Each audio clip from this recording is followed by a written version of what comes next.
सो hi everyone, अस्सलामु अलैकुम। कैसे हैं आप सब। जो आजकल कंट्रोवर्सी है बहू की, इन लॉस की, और साथ में जो ननद है उसको ननद ही कहेंगे ना, अंशु की बात अगर मैं करूं तो ये बहुत ज़्यादा हाइप पर है। अच्छा, मैंने ना यहाँ पर जो बहू रानी है उनकी वीडियो देखी थी जहाँ पर वो कह रही थी कि मैं पढ़ी लिखी नहीं हूँ, मैं तालीम याफ्ता नहीं हूँ, मैं एजुकेटेड नहीं हूँ, बट मेरे पास अपना घर है, अपनी कार है और अपनी जो भी वो एक उनके पास ब्लेसिंग्स हैं वो गिनवा रही थी। मैं कहती हूँ आपके पास दुनिया की चीज़ है, बट वो तमाम तर चीज़ें आपकी एजुकेशन का कहीं ना कहीं, एक कहते हैं ना, कोई उसका कंपैरिजन है ही नहीं। जो एजुकेशन है, जो तालीम है, वो आपको बहुत ज़्यादा एक आपकी पर्सनालिटी को चार्म देता है, आपको एक शऊर सिखाता है और एक अलग ही आपकी जो पर्सनालिटी है ना उसके अंदर ग्लो आता है। तो आपकी दौलत का, आपकी तमाम तर लेविश लाइफ स्टाइल का, जो भी कुछ आपकी लाइफ में है उसका कोई कंपैरिजन नहीं है। वो अपने हेटर्स को जवाब दे रही थी। वो कह रही थी कि जो सपोर्टर्स हैं उनके, उनका तो यहाँ दिल में उनके लिए जगह है, लेकिन हेटर्स के लिए भी वो कुछ बुरा नहीं सोचती। तो मैंने उनका वो वीडियो देखा था। अब मैंने कहा था मैं इस पे बात करूंगी, बट मैं कर नहीं पाई थी। फिर उनका एक और वीडियो आया जहां पर वो एक बच्चे को अडॉप्ट कर रही हैं। अच्छा, काफ़ी टाइम से ये चीज़ चल रही थी कि वो एक बेबी बॉय जो है उसको अडॉप्ट करेंगे। अच्छा, इसके साथ कुछ रिलीजियस अफिलिएशंस हैं, मैं उस पर बात नहीं करूंगी, बट एक नॉर्मल ह्यूमन बीइंग के तौर पर मेरे जहन में एक सवाल उठता है। देखें, ये जो है इनकी लाइफ अपनी बहुत ज़्यादा क्राइसिस से, बहुत ज़्यादा जो क्राइसिस है उससे गुजरी है। एक बार नहीं, लाइफ में 2 बार इनको जो है विधवा होना पड़ा है और कुदरत की तरफ से है ये, किसी इंसान का इसमें कोई हाथ नहीं है। फिर हर एक जो इनके 2 हस्बैंड थे, मतलब सूरज और राजवीर, दोनों से इनके पास एक एक बेटी है। तो एक अकेली औरत जिसके पास घर भी उसका अपना है, उसके पास और भी ब्लेसिंग्स हैं, मतलब फाइनेंशियली वो स्ट्रांग है, अपना चैनल रन कर रही है। लोग ये भी कह रहे हैं कि उसको प्रॉपर्टी जो है उसमें से भी शेयर मिल गया है। हमें नहीं पता, ये चीज़ें ऑफिशियली तो अनाउंस नहीं हुई हैं। लेकिन मैं ये सोचती हूँ कि आपके ऊपर जब 2 छोटी बच्चियों की रिस्पॉन्सिबिलिटी है, मतलब जो कि आपका अपना खून है, आपकी अपनी बेटियां हैं, तो उनकी परवरिश करना क्या आपके लिए ये ज़्यादा एक फोकस्ड पॉइंट नहीं था कि आपको उनको बेहतरीन लाइफ स्टाइल देना है, उनके ऊपर पूरा फोकस करना है। उनका तो बाप भी नहीं है, तो माँ और बाप दोनों का प्यार आपको ही देना है। तो इस बीच आप एक और जो छोटा बेबी है उसको ले आए हैं और आप उसकी भी अब अपने साथ, मतलब उसकी भी रिस्पॉन्सिबिलिटी आप पर आ गई है। और जाहिर सी बात है, फिर उसका पढ़ना लिखना, जो भी दीगर मामलात हैं, वो तमाम तर चीज़ें मुझे लगता है आप साथ में लेकर चलेंगी। तो मैं आपके ना इस स्टेप को समझ नहीं पा रही थी। अभी मैं इस चीज़ को ही आपकी समझ नहीं पा रही थी कि आपने कहा कि आपके घर जो आपका एक रिलीजियस जो भी एस्पेक्ट है, मुझे उस बारे में आइडिया नहीं है, तो मैं उस बारे में बात नहीं करूंगी। तो आपने कहा आप उसको लेकर आई हैं, तो बहुत बड़ी ब्लेसिंग है जो आपके घर आई है। तो इस मौके पर आप पब्लिकली आकर अपने सास ससुर से और अंशु से भी हाथ जोड़कर माफ़ी मांग रही हैं। मैंने आपकी ये वीडियो भी देखी थी, तो मैं बहुत हैरान थी कि मतलब जो माफ़ी है ना, सॉरी कहते हैं, एक वर्ड बन गया है कि आप किसी का बहुत बुरा भी कर दो और फिर आकर कह दो सो सॉरी या आई एम सॉरी। मतलब एक लिमिट होती है ना, सॉरी कहाँ पर कहा जाए, वो कौन कौन सी चीज़ें हैं कि जिनका अजाला सिर्फ सॉरी से हो जाता है। क्योंकि मैं देख रही थी कि जो एक चैनल था, जो रॉड था, उसकी जो डिलीट होने का पूरा सिलसिला है, जो पूरी कंट्रोवर्सी है, एक टाइम पर कितनी हाइप पकड़ी थी। और उसके बारे में भी कुछ कंप्लेंट्स हो रही थी, इनके जो फादर इन लॉ हैं उनकी तरफ से भी हो रही थी, उनके नेबर भी आ गए थे, ये भी बहुत ज़्यादा उसको लेकर परेशान थी।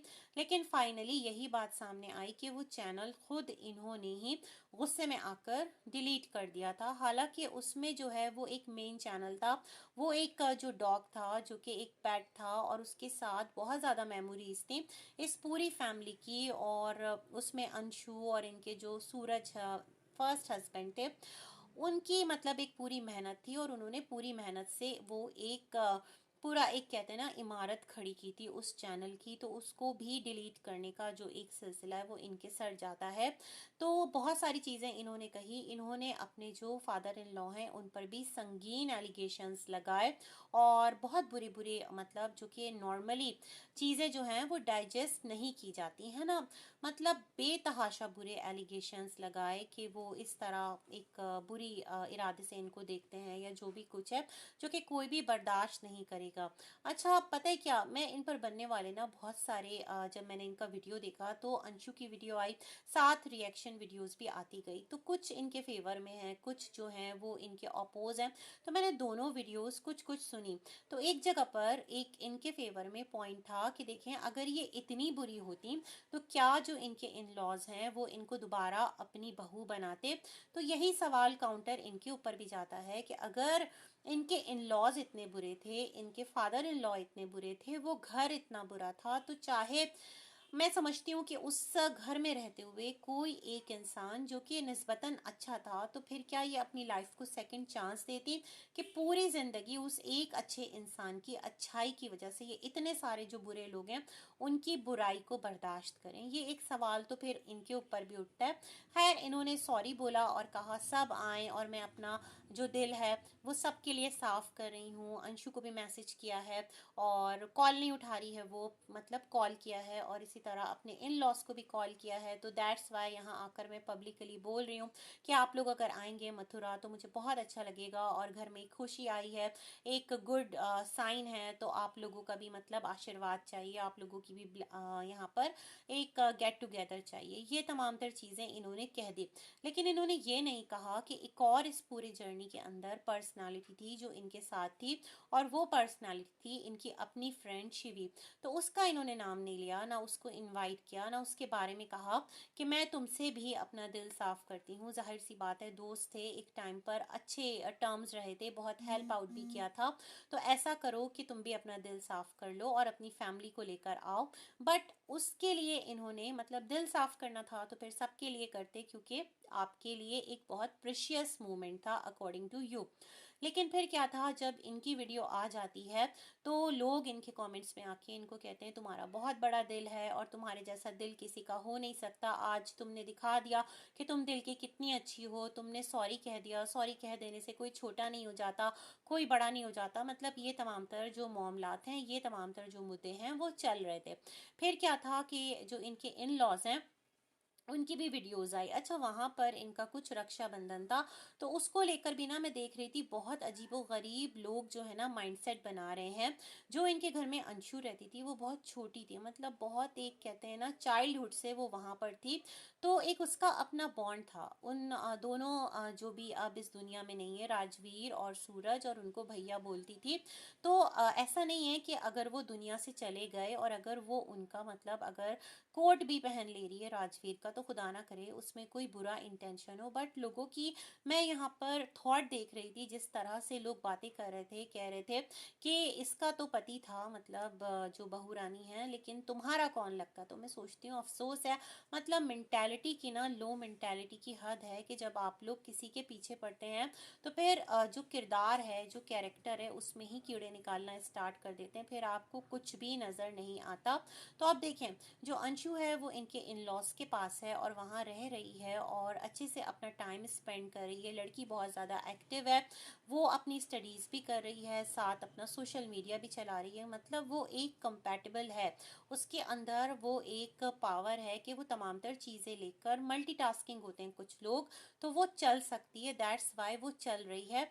और उसकी मतलब इस एक्टिविटी की वजह से मुझे ऐसा लगता है कि जो उनके इन लॉस का घर है वहाँ पर भी थोड़ी सी खुशियाँ लौट आई हैं। अब उनकी तरफ से क्या रिप्लाई आता है, वो रिप्लाई करते हैं, अंशु कहती है कि जब भाभी की कॉल आ रही थी तो she was in her coaching, तो उसने मैसेज कर दिया कि अभी वो कोचिंग में है, आप ऐसा कीजिए आप घर पे मम्मी पापा को कॉल कर लीजिए।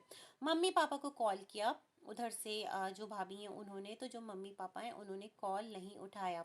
रीज़न आज उसका आकर इनके जो ससुर जी हैं उन्होंने दिया। उन्होंने कहा कि देखो, हमारा तुमसे कोई ताल्लुक नहीं है, हमारा तुमसे कोई वास्ता नहीं है। इस तरह तो कोई भी आकर किसी की इज्जत की धज्जियां उड़ा दे, किसी के कैरेक्टर पर सवाल उठा दे, किसी को पूरी दुनिया में कहते हैं ना बेइज्जत कर दे और आकर कह दे सॉरी जी, आप हमें माफ़ कर दीजिए, तो ऐसा नहीं होता। क्या अगर मैं, मतलब ससुर जी कहते हैं, तुम्हारा कुछ ऐसा बिगाड़ता और मैं आकर सॉरी कर देता, क्या तुम मुझे माफ़ कर देती? जो तुमने मुझ पर इल्ज़ाम लगाए थे, जो भी कुछ कहा था, बुरी नज़र रखना और आईवीएफ वगैरह के इस तरह से कुछ एक रिलेशन चाहना, वहाँ पर उनकी बीवी ने भी कहा, मतलब जो उनकी पत्नी थी, उन्होंने कहा हाँ बहुत घटिया इल्ज़ाम लगाए थे, मतलब जो बहू रानी की सासू माँ हैं, तो मैं जो है कभी भी तुमको माफ़ नहीं करूँगा। और जो तुमने मथुरा बुलाया है, तो वहाँ पर हमारे और रिश्तेदार भी रहते हैं, तो अगर तुम्हारा इतना बड़ा दिल था और तुमने दिल इतना साफ कर लिया था, तो फिर तुम ऐसा करती कि तुम सबको इनवाइट कर लेती, ताकि एक जो जगह है ना जहाँ पर सेलिब्रेशन हो रही होती, तो वहाँ पर सिर्फ तुम्हारे लोग नहीं होते, मतलब वो लोग जो सिर्फ मतलब तुम्हारे लिए अच्छे हैं, तुम्हारा अच्छा सोचते हैं, तुम्हारा साथ देने वाले हैं, तुम उन लोगों को भी बुलाती जो मेरी तरफ से भी थोड़ा एक मुझे लगेगा कि ये मेरे साथ भी हैं, तुम्हारे साथ भी हैं। खुदा ना करे कुछ ऐसी बात हो जाए, ऊंच नीच हो जाए, तो वो लोग संभाल लेंगे, बतौर गवाह तो रहेंगे कि नहीं ऐसा हुआ था, ऐसा नहीं हुआ था। बट तुमने किसी को नहीं बुलाया और हमें बुलाया है, तो हम नहीं आ सकते क्योंकि हम डरे हुए हैं। अगर हम तुम्हारे पास आते हैं तो तुम्हारा क्या है, तुम कोई और इल्ज़ाम लगा दो, पूरे मुआशरे में, पूरी सोसाइटी में तुमने मुंह दिखाने काबिल नहीं छोड़ा। ऐसा इनके जो फादर इन लॉ हैं उनका कहना था। फिर उन्होंने कहा जहाँ तक बच्चियां हैं, पोतियां हैं, तो उनके लिए हमेशा से इनके दिलों में प्यार है और वो इनके घर की बच्चियां हैं, ये उनसे मिलेंगे भी और जब इनको वक्त मिलेगा ये मिलने भी आएंगे। लेकिन जो एक पर्टिकुलर उस्तफ कहते हैं ना मौका है जिस पर तुमने इनवाइट किया है, तो इनकी तरफ से इन्होंने माजरत कर ली और अपॉलोजी कर ली कि वो नहीं आ सकते, क्योंकि रीज़न ये है ट्रस्ट इशू है। तुमने एक बार इतना बदनाम कर दिया है, तो आज किस मुंह से तुम हमें इनवाइट कर रही हो? अगरचे कि तुम्हारे साथ इतना गलत किया है, तो मतलब जिस औरत के साथ अगर कोई मर्द इतना गलत कर दे, वो तो जिंदगी भर उसकी शक्ल ना देखे, तो तुम आकर किस तरह कह रही हो कि मतलब हमने जो है माफ़ी मांग ली और आप आ जाइए, और फिर तुम किस मुंह से ससुर जी भी कहती हो? ये वाला भी एक जो ससुर जी है ना उनकी तरफ से एक रीज़न रहा है, जिसके बाद एक अलग ही बहस सोशल मीडिया पर कंटिन्यू हो चली है और लोग अपने अपने जो पॉइंट्स हैं वो रख रहे हैं। कोई बहू रानी को कह रहा है वो सही है, कोई कह रहा है जो इन लॉज हैं वो सही है। लेकिन इस टाइम मुझे ऐसा लगता है कि जो इन लॉज हैं उनका कहना सही है, क्योंकि जो इतना घटिया इल्ज़ाम अगर कोई भी औरत किसी मर्द पर लगाती है, तो फिर तो वो शायद ज़िंदगी भर ऐसे मर्द की शक्ल देखना गवारा ना करे, जो कि एक प्योर रिश्ते के अंडर उस पर एक कहते हैं ना इतनी बुरी नज़र डाले। तो ये तमाम तर चीज़ें भी हैं। लेट्स सी आगे जो है ये एक स्टॉप होती है चीज़ या आगे चलती है। यहाँ पर ये भी कहा जा रहा है कि क्योंकि जब व्यूज़ कम होने लगते हैं, तो ये अपने इन लॉस की तरफ आती हैं और इन लॉस को जो कंट्रोवर्शियल है वो बनाती हैं। अब जो लोग हैं वो इन लॉस को बुरा कहेंगे कि देखो बहू ने तो इतना बड़ा दिल किया, तुम लोगों से माफ़ी मांगी, तुम्हारे जो दो बेटे हैं वो नहीं है, तुम्हें किसी का दुख नहीं है, तुम जायदाद के भूखे हो, तुम ज़मीन के भूखे हो। लेकिन यहाँ पर जो इन लॉस का पॉइंट ऑफ व्यू है वो समझने की कोशिश कोई नहीं करेगा, जो मुझे लगता है कहीं ना कहीं वैलिड है। अगर एक बार कोई इल्ज़ाम लग सकता है, तो अगली बार क्या गारंटी है कि कोई इससे भी बड़ा खौफनाक इल्ज़ाम ना लगे, और फिर जब लगे तो फिर संभालना और संभलना मुश्किल हो जाए। इसी के साथ करते हैं अपना वीडियो एंड। अल्लाह हाफिज़।